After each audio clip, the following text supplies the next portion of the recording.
Gentlemen, welcome back to the Tiege Hanley Starting a Business, Building a Brand vlog. This one, big number 231 in my hands. You hear? Did they clap a little bit? Did they sound a little bit richer, cleaner? Because they are. I'll tell you why in a second. Before I get to that, gentlemen, exciting news and Tiege Hanley product development news and giveaway news and philanthropy news and all sorts of good stuff. I'll get to it in a second. I'm getting ahead of myself. The first thing I want to let you know is that as we talked about recently, Tiege Hanley, Josh specifically at Tiege Hanley has been working super hard creating content and working with other influencers and content creators to develop additional content for you guys in order to help you not only feel and look incredible, but not look like a savage. Today's video that is linked down below that we published, if you missed it, is all about eyebrow grooming. Gentlemen, don't look like a savage. If you want to watch that video, it is listed down below. Make sure to subscribe and turn the notification bell on so you don't miss any of the hard-hitting Tiege Hanley content. Now let's talk about this, which is a new product, the Tiege Hanley Hand Sanitizer. Liquid gold. You would think that Tiege Hanley, like AM moisturizer, right, would be liquid gold. These days, it's sanitizer, right? It smells good. It smells like alcohol, but it's got like a hint of, anyway, it smells amazing. So here's the thing. When this whole outbreak happened and we realized that everybody was hoarding and ordering all of these, or buying all of the hand sanitizers, and there was a shortage, nobody could find it, and people were selling it for like $20 for a bottle, Tiege Hanley decided to take action. And what we did is we went to our lab. We said, hey, we want to make hand sanitizer. Can you do it? And they said, yes, we can. The problem, however, is the packaging. Because of everything being all crazy and shut down and shipping from overseas being challenging, the issue wasn't manufacturing the stuff that goes in it, right? It's actually not that hard. It's not that complicated. The issue is the packaging in the bottles. And so we said, give us what you got. We'll take whatever you can find, whatever you can get. They came to us, they said, well, we do have the ability to get about 1,700, 18 ounces? Yep, 18, I've got my notes because I got to explain how this all works. And we broke this down.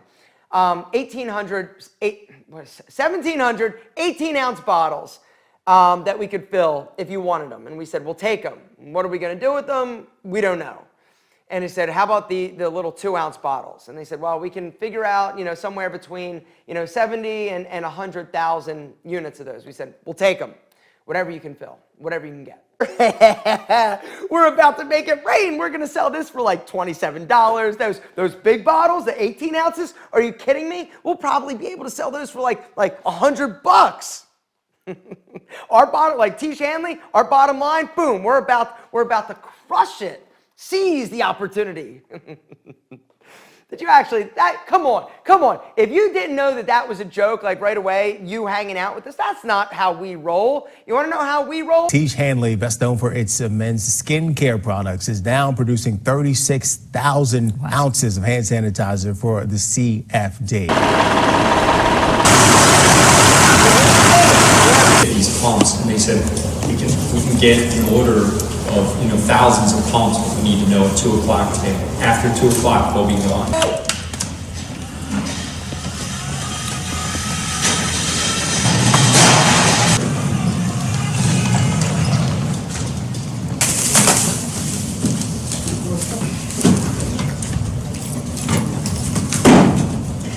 For the day. Got it. No problem.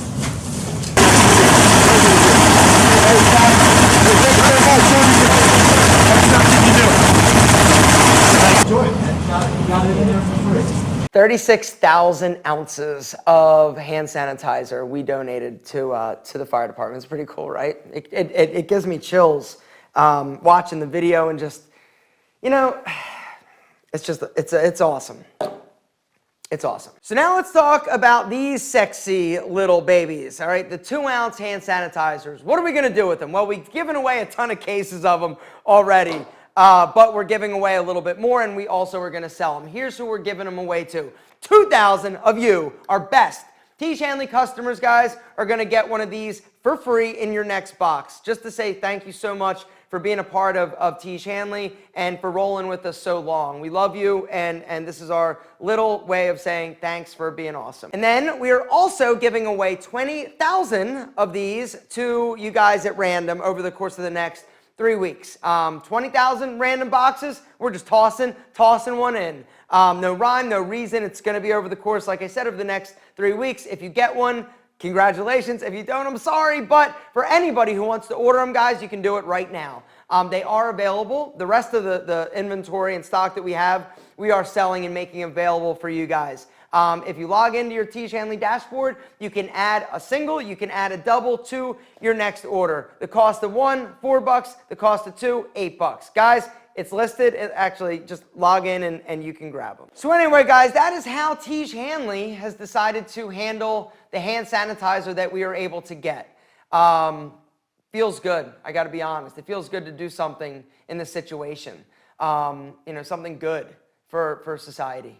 And unfortunately, we don't have more. Unfortunately, we can't get more. But we did what we thought was best with what we got. And so hopefully you guys think it was a good move on our part. I mean, because the alternative was we could have sold that shit for a lot of money.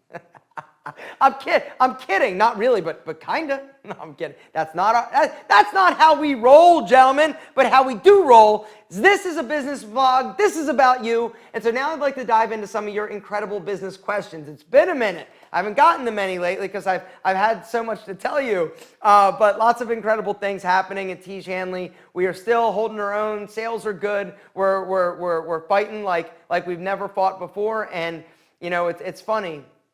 But you never know how strong and how close a team is until you face something that's so scary like this. And and also it's a sense of normalcy, working, and everybody I think is excited to pitch in and to work and to try and figure this out and get through this really bad situation that we don't know how long it's going to last. But hopefully it's over soon.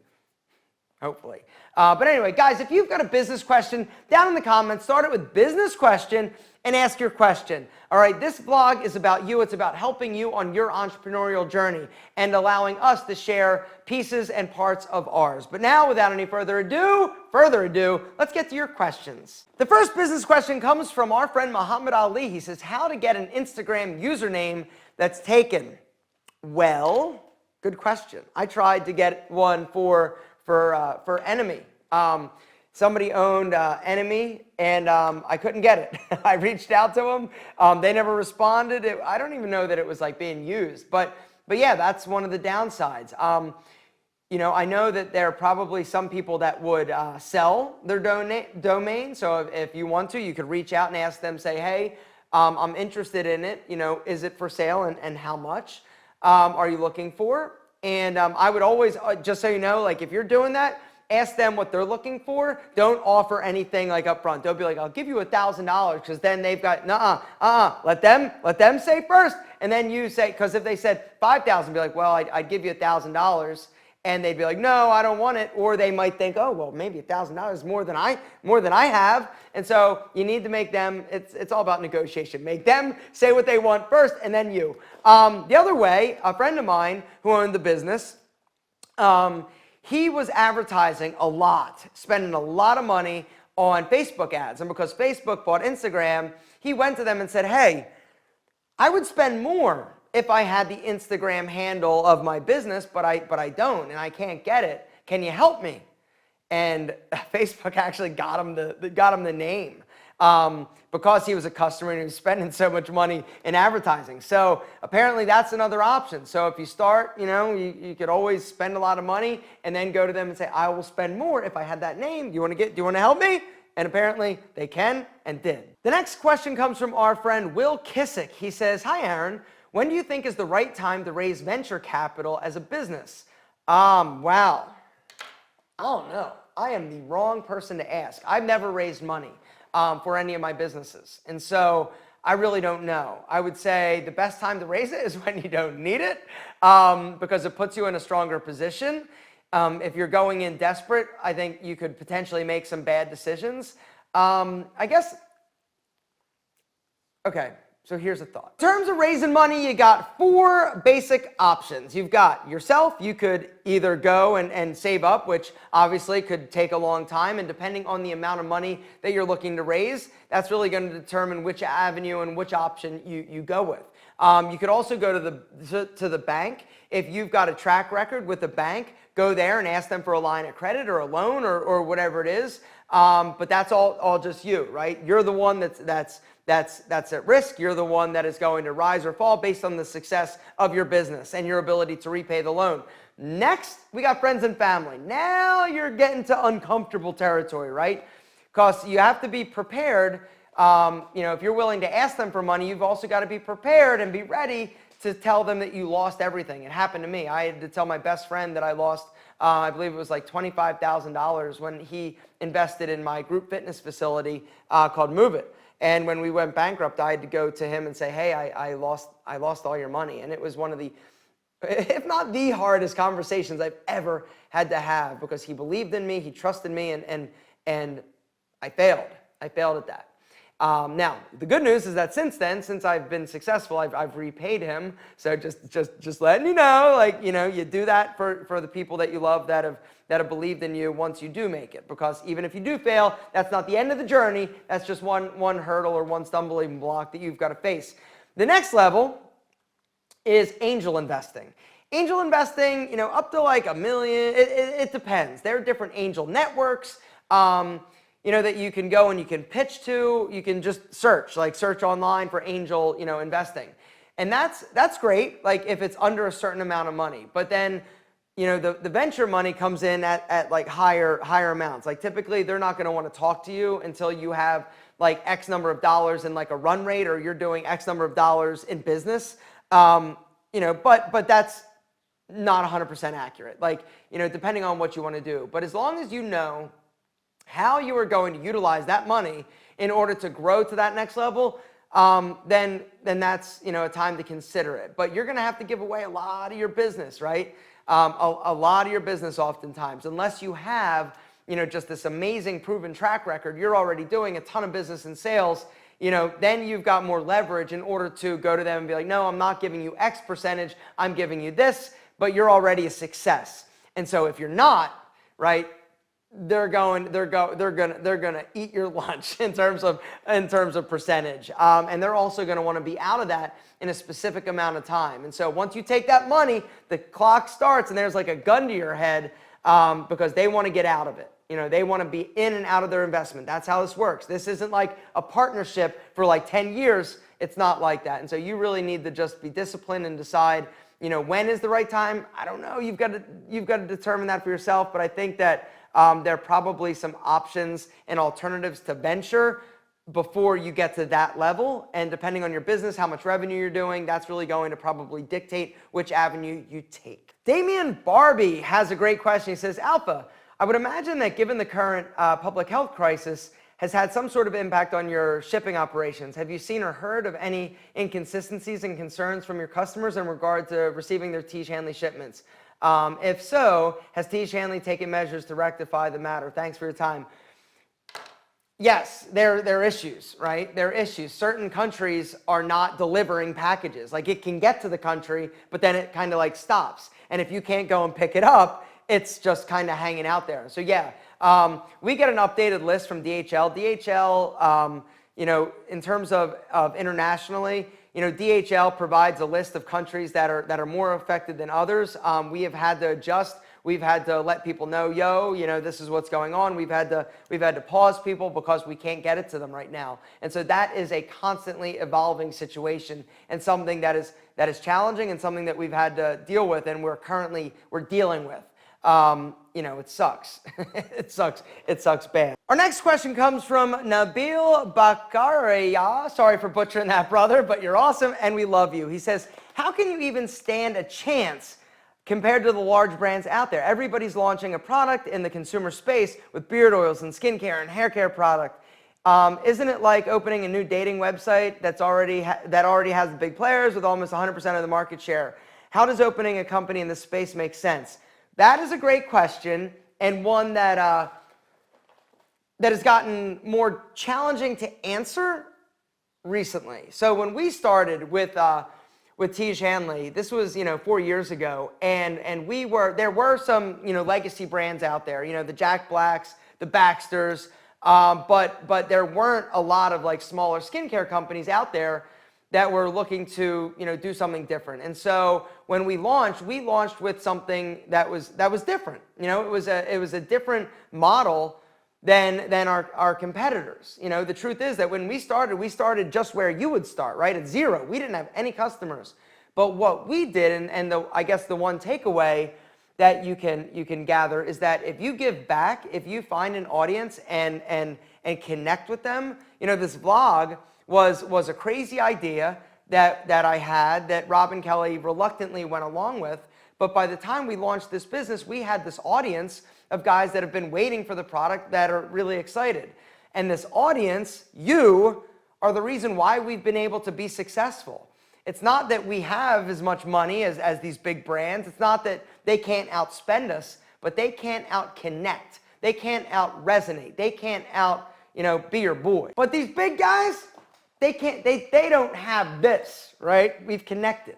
And that's the difference. And that is the thing that you can do differently than all these other big companies, right? You've got the ability to connect with an audience. If you've got content, if you want to start a YouTube channel, if you want to start a Facebook page, an Instagram, and just start connecting with people. Never ask them at first to buy something, right? But just connect, give value. If you do that and you're authentic and people can see that and feel that, you're going to be ahead of the game right out of the gate, because that is what has allowed brands like Tiege Hanley to come in and kick ass, right? We have connected. We have allowed ourselves to be vulnerable, allowed ourselves to connect and let you pick our product packaging, for God's sake. Like, we've allowed you to be part of our journey and part of our story.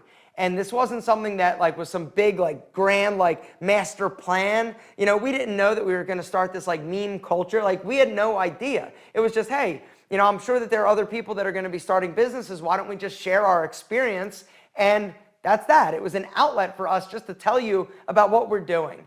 And as a result, and this, I don't talk about this much, but on day one that we launched, 1,000 customers. 1,000 customers day one. We said, we're open, guys. And it wasn't because everybody has tried our product. It wasn't that they didn't have other options out there in terms of, skincare. It was that we were connected. And you resonated with us and our story and what we were doing. And we allowed you, or invited you, I should say. We didn't allow, we invited you, and you said, okay, to be part of our journey. You helped us along the way, just pick our packaging and answer different questions, all the feedback that you guys gave us. You formed our company. And so if that's not a story in, just connect with people, because that's the truth. The truth is, in the world that we live in nowadays, it's not about, okay, let me back up. I'm all over the place. It used to be, before social media, the company with the biggest marketing dollar bank account, they won, right? They were the ones that had the ability to advertise and advertise and advertise on TV and radio and billboards and everywhere and get their message out.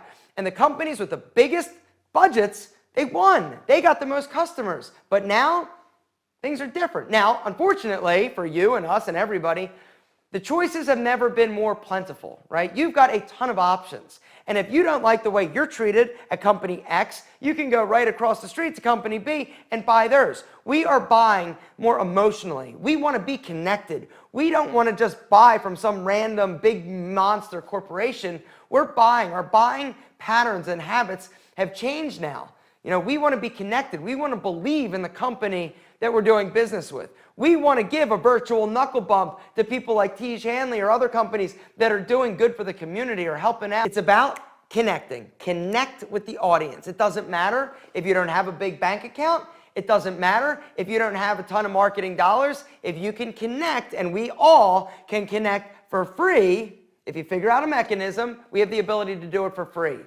But it's about sharing value, telling them, talking to them about who you are, and giving them value before you ever ask them to buy anything. Give value, give value, give value before you ever ask for anything, before you ever, ask them to buy your product. And that, I think, is, something that Gary Vaynerchuk has always has always sort of harped on. You give them X number of like pieces for free, and then you ask for one thing in return. I'm totally butchering that. But Gary Vaynerchuk, you know, is a big advocate of just give away content, give it away, give it away, give it away, and then ask. Give it away, give it away, give it away, give it away, and ask. The problem arises when companies come on and be like, hey, will you? And you ask immediately without ever building a relationship, a connection, or value. And that is where we are going to wrap things up. Gentlemen, what a week. What a month it's been. You know, this next month is going to be challenging, I think, for all of us. And we're going to see where it shakes out. But one day at a time, gentlemen, one day at a time. Don't get ahead of yourself. Don't freak out. Center yourself, stick to your routines, exercise, and breathe deeply. And don't drink too much coffee. And don't start drinking too much alcohol either, all right? There are other ways to handle the stress and the anxiety. Don't start like doing unhealthy things. Not now, you've worked too hard. Guys, thank you so much. You're amazing, we love you. Thanks for being a part of this. And because you are a part of this, you're a part of the extension of Tiege Hanley being able to give this away to so many people that need it. So guys, that's you. That's us, but it's also you. You're the reason why we're able to do it. Thanks, guys. We love you. Stay safe. Tiege Hanley, best known for its men's skincare products, is now producing 36,000 ounces of hand sanitizer for the CFD. I want to bring in the founder and CEO, Kelley Thornton, joining us this morning. As we say good morning to you, how did you decide this was a project your company wanted to take on? Well, we were very fortunate because our supply partner here in Chicago has a real can-do attitude. We've been working with them to switch over production from some of our skincare lines into hand sanitizer, and they had a hard time getting all the ingredients, the raw materials, and the packaging, but once they did, they cranked up production right away. So is it complicated to make hand sanitizer? Actually, hand sanitizer itself, the formulation is not overly complicated, but the big challenge in today's environment is the packaging material. So getting the right packaging, the right containers to put the product in is an absolute challenge in today's demand for these type of products. So I'm curious, what are the men care products you make? We make uncomplicated skincare for men. So we're a membership-based subscription business here in Chicago. Since 2016, we've been making moisturizer, face wash, scrubs, serums, eye cream. We also make bar soap, lip balm. How'd you pick the fire department to give your product to? Well, we love those guys. We've been helping men feel amazing, look and feel amazing for several years. And, the health and well-being of guys is very important to us. It's very centered to our mission of helping guys look and feel amazing. So Chicago Fire Department seems like a perfect fit. Plus, they are able to help get our product out to local charities. So we were able to help partner with them to help distribute our product quickly into the hands of those that need it. Great that you're giving it to the CFD too, especially when we learned yesterday they have 80 cases of coronavirus there. Will the public be able to order this hand sanitizer? Yeah, so we have, we ship all over the U.S., but we also ship to 108 countries a month. And we'll be shipping free hand sanitizer to a lot of the guys that are already subscribing or using our product. And we'll also be selling it at our website, tiege.com, coming up here starting next week. You know, this is so nice to hear because there are people out there to think people are price gouging at this time. But tell me about the future of your company, with things so uncertain. What do you think lies ahead? Yeah, well, I think the important thing for us is keeping people employed. And this switch does give us another product which is in high demand. And so keeping our team employed, we're seeing good demands for our products, surprisingly. Roseanne, we're seeing that there's guys that are still into self-care and concerned about how they look. They're on Skype, they're on meetings every day. And so we're seeing strong demand for our product, and we're happy to have hand sanitizer, and we're going to be launching a hand moisturizer as well next month. Hey, so we'll have, yep. I was just going to say, add it to your product line because I think there'll be a market for it for a long time to come. Yeah. That's right, absolutely. So yeah, feeling good about this right now for our company, feeling good about keeping our employees employed in Chicago. feeling good about our supply partners, and we're definitely feeling good about helping the Chicago Fire Department. All right, Kelley Thornton with Tiege Hanley. Thanks for joining us this morning, and best of luck to you guys in the future. Yeah, good work. Thank you.